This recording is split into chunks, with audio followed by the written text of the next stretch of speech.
Salut tout le monde, c'est Aziz, donc voilà, qui revient parce qu'elle a fini la lecture de Les Anges de l'Enfer de Jean-Claude Lalanne. Voilà, avec un splendide Morocon en couverture. Alors, Les Anges de l'Enfer, ou comment vous foutre en pétard pendant que vous êtes en vacances. Je suis bien emmerdée pour vous en parler, il y a tellement de choses. Je vais vous... Oh là là. Je crois que c'est le premier livre où je peux dire qu'il est anarchiste dans le fond comme dans la forme. Voilà, il y a à peu près 150 pages, un peu moins, de pensée de Jean-Claude. Il y a une histoire, il y a un début d'histoire en tout cas. Il n'y a pas forcément de fin. C'est une histoire qui se veut raconter, et puis à la fin, au milieu, on se rend compte que c'est un peu beaucoup du témoignage, que finalement, assez rapidement, tout est bon comme prétexte pour dire ce qu'il pense en général de la société, surtout de la France, surtout de la société de consommation, notamment du gouvernement en place, faire le point sur le racisme, où est-ce qu'on en est, où est-ce qu'il pense qu'on en est, et sur les bien-pensants, entre guillemets. Donc voilà. Anarchiste dans la forme parce que voilà, il y a 140 pages, plus de 140 pages. Tout est écrit au kilomètre. Il y a peu de paragraphes. Il n'y a pas de chapitre. Il y a C'est même pas un paragraphe par idée parce qu'il y a 3 idées par phrase. Donc le mec il gamberge et puis il met tout par écrit au fur et à mesure comme ça vient. Voilà, il offre son point de vue sur les choses.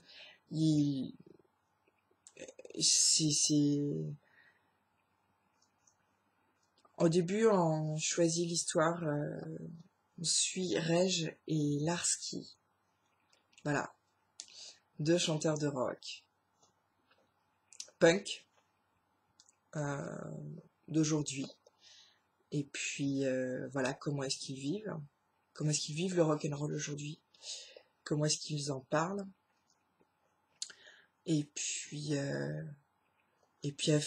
au bout d'un moment, assez rapidement, en fait, on s'éloigne un peu de ces personnages et puis il explique pourquoi certaines choses le révoltent. Ces personnages, il les raconte, mais il ne les explique pas. Il balance, c'est vraiment ça. Hein. Il balance des vérités une par une. Bim, bim, bim, bim, bim, ça tombe. Et voilà. Et donc, il parle de Reg, il parle de Larski, il parle de Marie-Lou, il parle de tous les personnages qu'il croise, de comment est-ce qu'ils sont interpellés, de comment est-ce que c'est pas le rock'n'roll de Téléphone ou de Rolling Stone, non, c'est vraiment le punk d'aujourd'hui qui vit avec son camtar, qui fait les petites salles, qui rencontre des groupes, qui a les couilles de balancer ce qu'il pense, et c'est dit comme tel. Et encore, je pense que j'ai une parole très très polie. Il décrit lui-même son roman comme étant vulgaire, avec de l'argot, il écrit comme il parle, et c'est pas un mauvais français, la grammaire elle est là. C'est juste les mots sont crus, les mots sont vrais, c'est du vrai qui pue le vécu, comme qui dirait. Je vais vous lire la 4e de couve, ça peut vous donner une idée. Ce livre est d'une vulgarité sans nom. Je conseille à l'éventuel lecteur de se munir d'un préservatif avant d'entamer le bouquin, ce qui, à mon avis, évitera une contamination par une maladie sexuellement transmissible. On devrait interdire aux salauds de mon espèce d'écrire à main levée sur des sujets aussi graves. Il est entendu que je ne mérite pas la corde pour me pendre et que je n'ai pas plus d'importance qu'un caca matinal. Voilà. Le français est là, le français est agréable, le vocabulaire est là, les idées sont là. Tour à tour, il témoigne, tour à tour, il pense, il est à moitié philosophe, il a une idée sur la politique, mais il ne les explique pas.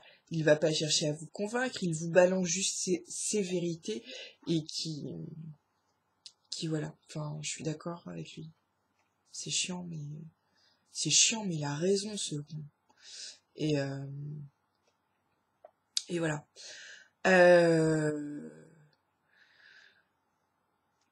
C'est une lecture qui... Ça m'emmerde de lire ça parce que voilà, c'est trop proche, c'est trop proche de mon quotidien, et encore je suis très prétentieuse quand je dis ça. Non pas que je suis un des personnages du livre, mais de ce que je peux voir, de ce que je peux côtoyer. Et si je lis de la fantaisie ou du fantastique à tour de bras, c'est pas pour rien. C'est pour mettre à distance certaines réalités que j'ai pas envie de voir. Je suis une belle autruche. Autruche bourgeoise en plus, puisque j'aime un peu le matérialisme. Hein? Tu m'en voudras pas, Jean-Claude. Mais voilà, ça m'a perdu. Il y a des moments où j'ai décroché, j'ai eu du mal à le suivre parce que voilà, en tour à tour, on est dans ses analyses, dans ce qu'il pense, dans ce qu'il veut décrire comme vérité, et puis après il revient dans ce qu'il raconte. Voilà, j'ai eu du mal par moments. Voilà, c'est pas un livre où on vous sert tout frais. Vous avez vous-même, lecteur, à penser, à faire la part des choses, à chercher le pourquoi des arguments. Attendez-vous à une apologie de la pauvreté avec un sens pour la vie. Les anges de l'enfer, ce sont les... J'ai peur d'écorcher les mots. Ce sont les morts liés à ce que la société d'aujourd'hui nous empêche ou nous prive de liberté. Voilà. Du pur anarchisme en boîte. Jean-Claude Lalanne, alias Prince Ringard, il me semble, alias Larski, dans ce livre. Il en a écrit plein, hein. Mais voilà. Première phrase de l'épilogue.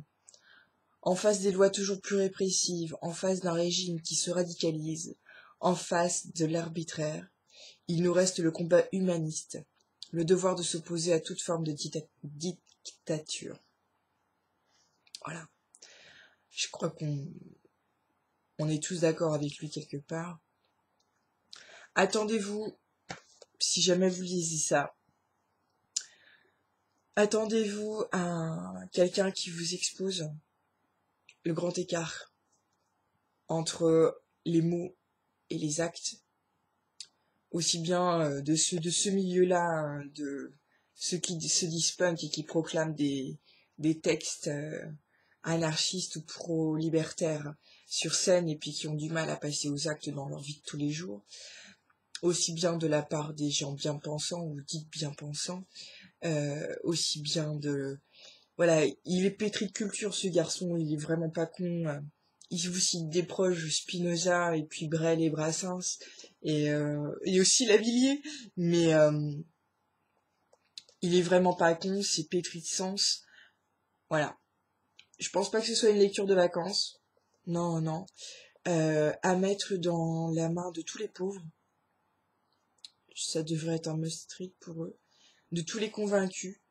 Je pense que les personnes qui seraient à convaincre, ça les scléroserait encore plus dans leur posture actuelle. Ça dérange trop.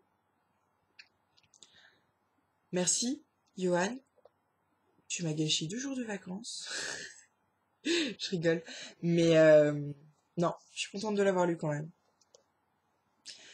Je vous mets les liens concernant Prince Ringard et Jean-Claude Lalanne sur la descriptive de la vidéo YouTube. Voilà. À très bientôt pour des lectures plus légères.